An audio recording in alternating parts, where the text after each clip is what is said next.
What's up, guys? It's ProfessorBroman back here in Destiny. What a day today has been.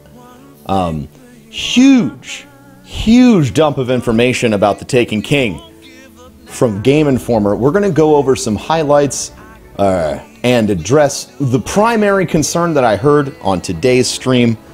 But we'll get to that when we get to that. There's a lot to break down, so we're just going to hit the big points. And then we're going to get into it over the next week. So, what are the big changes? There are a lot. There are a lot of big changes. I'm going to give you my top 3 favorite changes, okay? Top 3 favorite changes, all right? Number one. All original missions in Destiny have been reorganized, contextualized, and placed in a larger quest framework. Even old subclasses have dedicated quest lines that explain their place in the world. That means that not only are you going to be doing quests to unlock, your Sunbreaker Titan, but you're going to find out how Void Titans, how Striker Titans were created, why there are Void Warlocks and Solar Warlocks. Like, you want to know where these classes came from. We're going to get origin stories in the form of quests for all of these. That's really exciting to me. I love lore that is integrated into the game. And even though this isn't in the top 3, I'm going to go ahead and drop it on you right now. They are adding an in-game lore system similar to Metroid Prime. So if you ever played Metroid Prime, you can scan an object and you get information about it. The in-game lore is basically going to be a point-and-click type of situation where you look at something and you're like, tell me about this. And you push a button and then you learn about it. That is awesome. It is a fantastic way to make you feel integrated into your world and learn about it in real time. In fact, the real-time learning about the game, in my mind, makes it seem almost more accurate and futuristic and true to the whole Destiny concept of having a ghost that has, petabytes of information in its head floating around with you. It's really fucking cool. Very excited about that, and the quest lines for all the subclasses is awesome. I assume the quest line for the new subclasses is going to be, maybe part of unlocking them. But that is really cool, man. One of my favorite things about Final Fantasy XI, which is another MMO I enjoyed greatly, was, helping people do the subclass quest. You wanted to get yourself a subclass, as soon as you can. In Final Fantasy XI, it is expected of you to have it the second that you can, even though the quest is a much higher level than you can participate in. So the idea of being able to help people further their own experience in Destiny is going to be awesome, and I'm super looking forward to it. It's so exciting. Additionally, I am insanely stoked about the changes to the Gunsmith. The Gunsmith is being changed in some pretty profound ways. He's going to have a rep meter. The Gunsmith rep meter can be leveled by testing out prototype weapons in the field. Test weapons have built-in challenges that you need to complete, and honestly, it's super exciting. So you earn rep with the Gunsmith. So for example, you kill Hive on the Dreadnought with a weapon, or maybe you need to get headshots in Crucible. You can check out as many weapons as you want at a time and level that up. You can basically, after you hit a certain level with the Grimoire on the Gunsmith, he'll open up Arms Day purchases, which, I'm assuming Arms Day, as they referenced it a couple times, it might be Wednesday. You can also pay Glimmer to order legendary weapons that will arrive on Wednesdays with a random set of perks. So not only are you going to be able to work with the Gunsmith to gain rep and kind of forge your own destiny with the Gunsmith, but on top of that, you're going to have a really awesome experience leveling up, trying new things, and you're going to be able to buy weapons from him that you're going to have to wait for, which I assume is going to have a really high value. I'm looking forward to that. Any sort of player control that you can have over your experience inside of the Gunsmith or creating your weapons, it's just awesome. I cannot wait. We're gonna keep moving along on this sexy information. God, so cool. Tons of new exotic weapons. We're gonna get that into a little bit. Expanded Crucible. This is actually something that I'm really looking forward to. So there's going to be 8 new maps, 3 new game modes for Crucible. The new modes are Mayhem, Rift, and Zone Control. Zone Control is where only controlling the zone matters and kills don't. Awesome change of pace. There are quests to ease new players into Crucible. There are going to be 5 weekly bounties in addition to the daily bounties for Crucible. If you finish all 5 weekly bounties, you unlock a huge bounty where you have a chance to get an awesome reward like a legendary or exotic weapon. That is incredible. Every week you're going to have challenges that you can complete in Crucible, and at the end of the week, if you complete them, if you play well, you are rewarded with legendary and exotic weapon. It'll be interesting to see how these are laid out. Personally, I think it is a fantastic journey forward in the realm of Crucible where, no, they don't want to directly reward you in Crucible for awesome performance. They, you know, doing that creates a rich become richer mentality inside of the Crucible, but a system like this where they reward great play via the bounties kind of separates that drop after the map, after the match, and the getting a bounty reward. And I think it's a good journey. It's a nice step. It's going to be a fun experiment.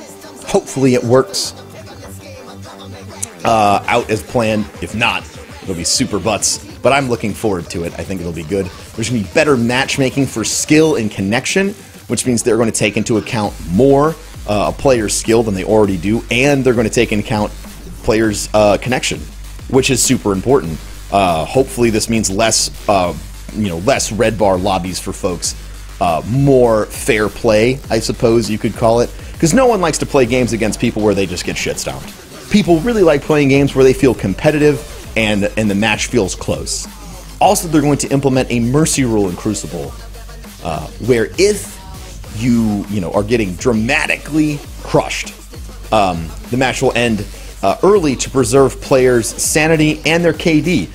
So that's actually really cool. You won't get your KD tanked by getting shoved into a lobby that's already massively misbalanced, or if you're playing with your friends and you're getting your shit pushed in because you're drunk or whatever, it's not going to affect their overall KD. I think it's a really cool move to kind of preserve players, yeah, like they said, sanity, and keep your numbers more accurate to how you normally play.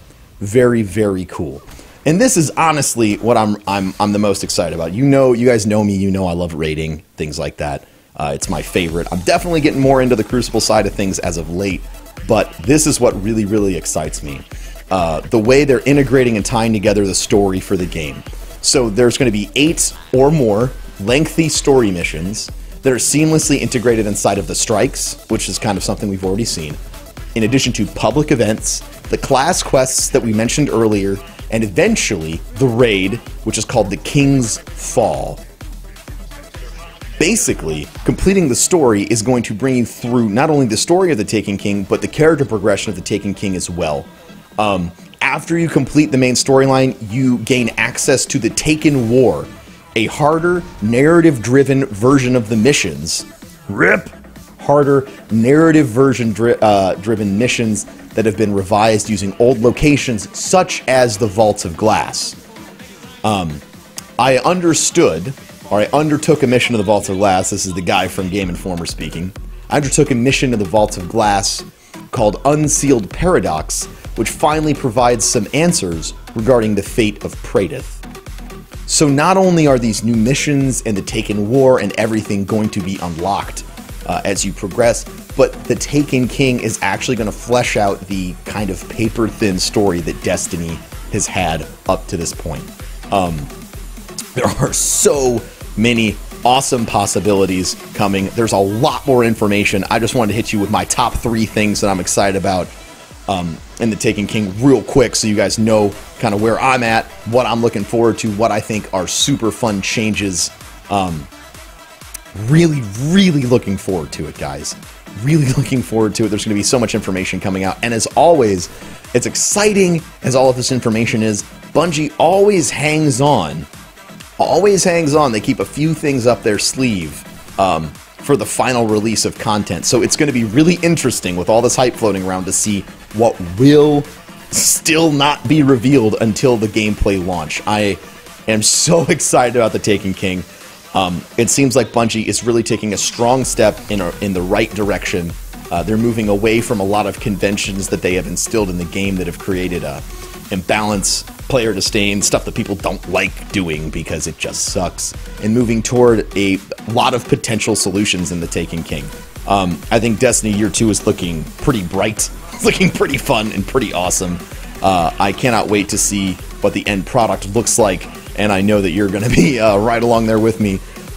If you haven't had a chance to check out the Game Informer article, and if you can't check out the Game Informer article, I highly, highly recommend checking out Planet Destiny's top 10 or top 20 reasons that they enjoy the Taken King. I kind of used them for some bullet points today, so I really want you to go check them out. It'll give you the talking points that everyone's thinking about, get you informed about the conversation before you jump in. You jump into it, but before we leave, I will address the one thing that everybody is already talking about, and we'll probably do a more lengthy video about this. But basically, all of your Year 1 legendary weapons and armor are not going to be coming with you into the Taken King. There's a whole lot of questions that raises. What does that mean for Etheric Light? What does that mean? What about my Fatebringer? What about all these weapons that I already have? According to the Game Informer article, these weapons that we've worked so hard to receive are going to be kind of obsoleted quickly once we get into the Taken King. And I understand that a lot of you may be frustrated by that, or it might bother you a whole bunch, and you feel maybe robbed or something like that. But we'll have a deeper discussion about it right now. But I want to end the video with a metaphor to kind of explain the way that I'm thinking about this. And I know that if you are an MMO player and you have played, Final Fantasy XI, World of Warcraft, or name an MMO, all of these changes are stuff that you kind of expect naturally to come along with a game that has a structure like this. But if you're new to Destiny, which I imagine a lot of you are, Destiny's brought in a lot of people from Call of Duty and old Bungie players, of course, from the Halo days. This might be new to you, the idea of losing all of this time that you've invested, or that may be how you feel.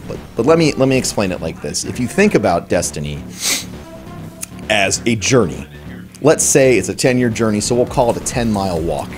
We're coming up on the end of the first mile of our walk, and we've acquired a lot of things.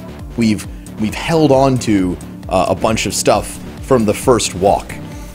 But the problem is, the vehicle with which we use to explore the world, our shoes, they help us, walk. They help us not get our feet destroyed, and they help us move quickly through where we're going. They've become a little worn out. And, it's been a year, so new shoes have come out that might be perhaps better for our journey. They might make things go a little bit more smoothly, or in general, they could just downright be better shoes.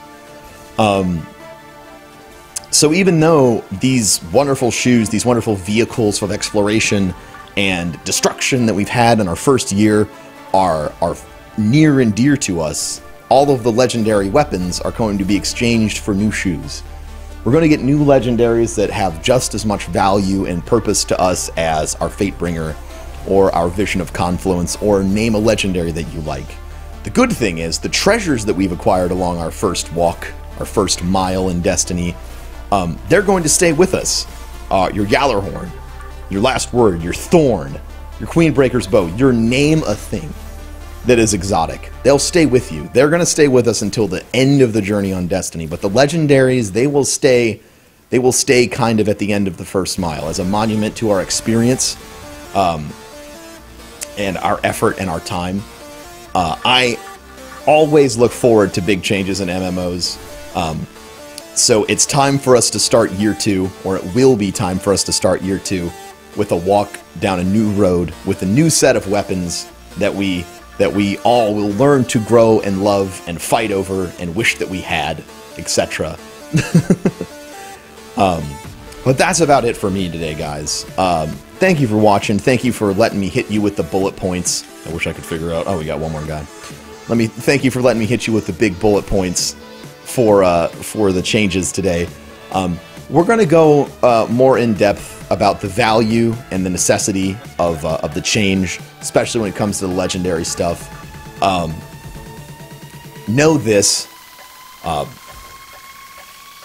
moving forward is always good, and change is going to happen in games like Destiny so that they can keep things moving forward. Hold on to your treasures; they're going to matter a lot. And get your fill, I guess, of your old friends for now while you still feel like using them. Because there's going to be bigger, better, newer friends along the road. Thanks for watching today, guys. I love each and every one of you. Make sure to rate, comment, subscribe, all that fun stuff, and let me know how you feel. I do want to do a video about all the weapon changes, but I want to know where the right place to start the conversation with you guys is. So please write something in the comments about how you feel about everything, and I will catch you next time in Destiny. Have a fantastic night, guys.